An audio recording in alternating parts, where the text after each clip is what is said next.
membahas tentang Berebut Sengaja. Berebut Sengaja ini adalah sebuah film yang bukan film horor tapi mengisahkan tentang ayah dan ibu yang berbeda agama.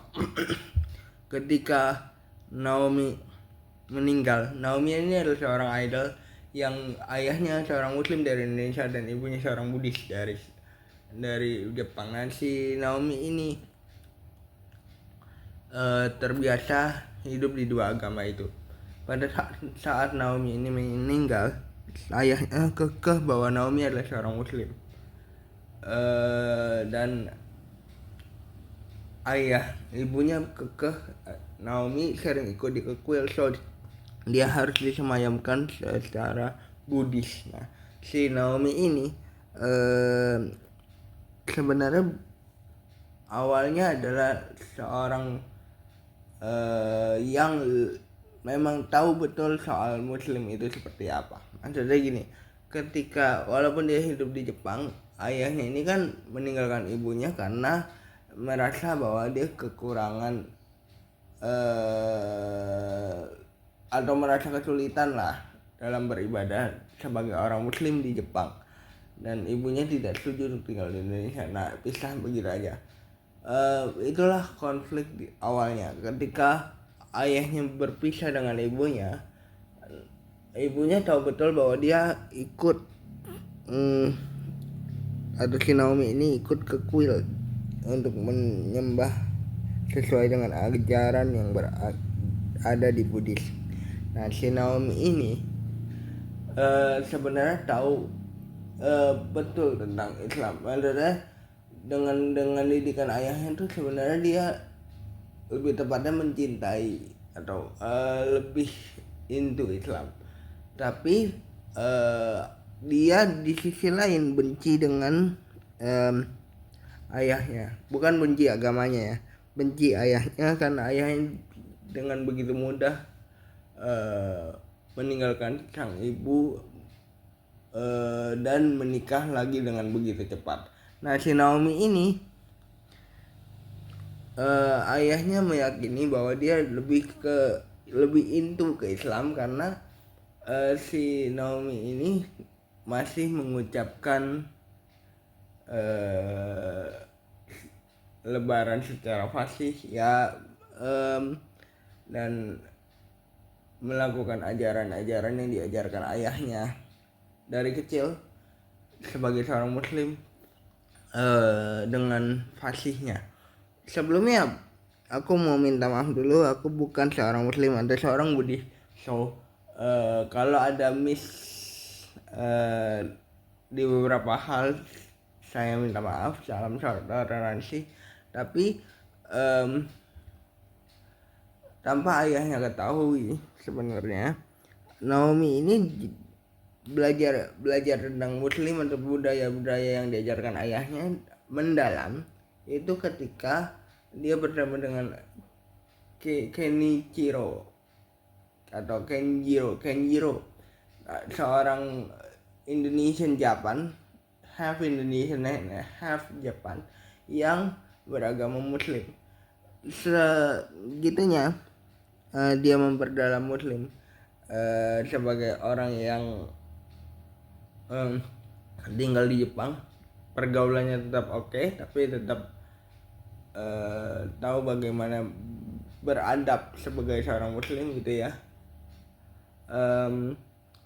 Karena dia berpacaran dengan Kenjiro. Nah, si Naomi ini lebih tepatnya kayak diam-diam mempelajari soal keislaman dia ini lebih mendalam lagi. Nah, si ibunya yang merasa kecewa dengan ayahnya karena menganggap kehidupan di Jepang itu susah sebagai seorang muslim, pun awalnya sebenarnya tidak setuju dengan keadaan hubungan beda agama ini. Atau Naomi kan masih belajar dua agama ini ya, maksudnya dua half Buddhist dan half Muslim gitu kan.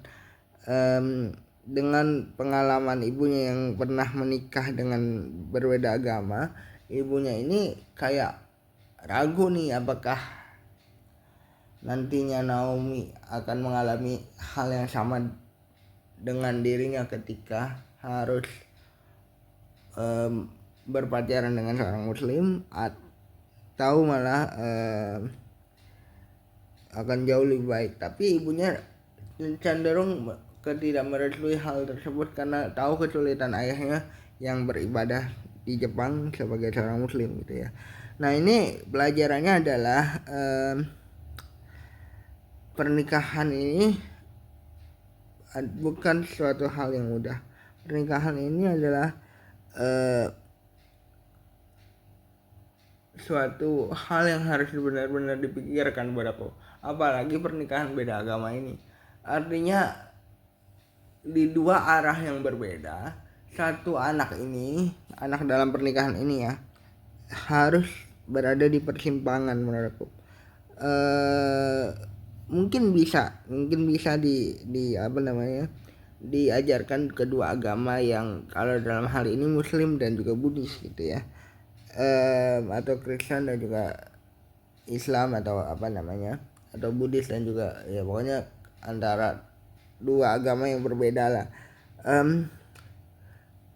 Si anak ini boleh diajarkan kedua agama tersebut, tapi harus tahu betul arahnya, bahwa setiap agama itu adalah setiap pilihan masing-masing. Ketika memutuskan untuk menikah berbeda agama,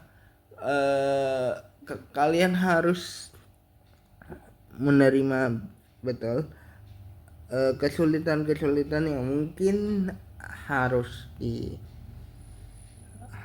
ketika kalian memutuskan untuk berhubungan berbeda agama. Seperti adanya di kasus film ini adalah Jepang yang mayoritas adalah Buddhis dan juga Shinto, dan Muslim sebagai minoritas. Tentunya kita agak sedikit susah. Puji Tuhannya ya, maaf aku pakai kalimat puji Tuhan karena aku adalah seorang Kristiani. Puji Tuhannya kita di sini udah ada yang namanya Bhinneka Tunggal Ika. Nggak begitu sulit lah dalam keenam agama ini untuk melakukan rutinitas atau ritual atau prosesi agamanya masing-masing. Kayak Kristen sekarang udah mulai banyak gereja-gereja, puji Tuhan gitu ya.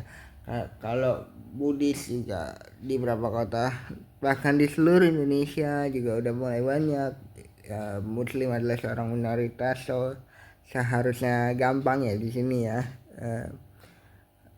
Seorang mayoritas, seharusnya gampang gitu ya. Dan seorang Hindu juga udah mulai maksudnya bisa melakukan ritualnya atau kegiatan agamanya dengan enak di sini, puji Tuhannya. Dan seorang Konghucu juga ada banyak lenteng-lenteng yang mempersilahkan dia untuk melakukan kegiatan berjamaahnya. Kita syukuri bahwa sudah banyak sebenarnya kemudahan yang dilakukan sama Indonesia terhadap umat beragama. Tapi kan tidak dipungkiri bahwa akan susah ketika kita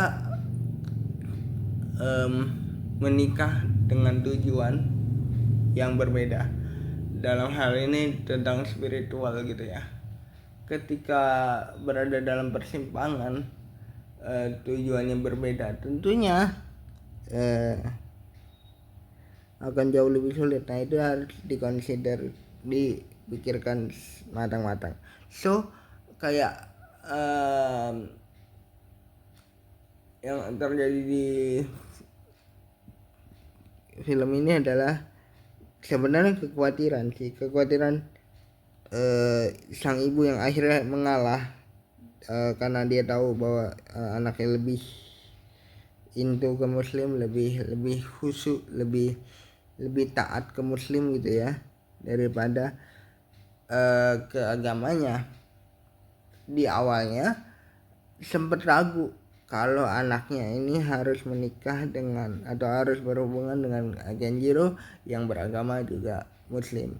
Nah, si ibunya ini sempat ragu aja sebenarnya. Nah, itu yang aku bisa pelajari dari film diklik film yang berjudul Berebut Senjata. Jadi jangan lupa like, comment, subscribe guys.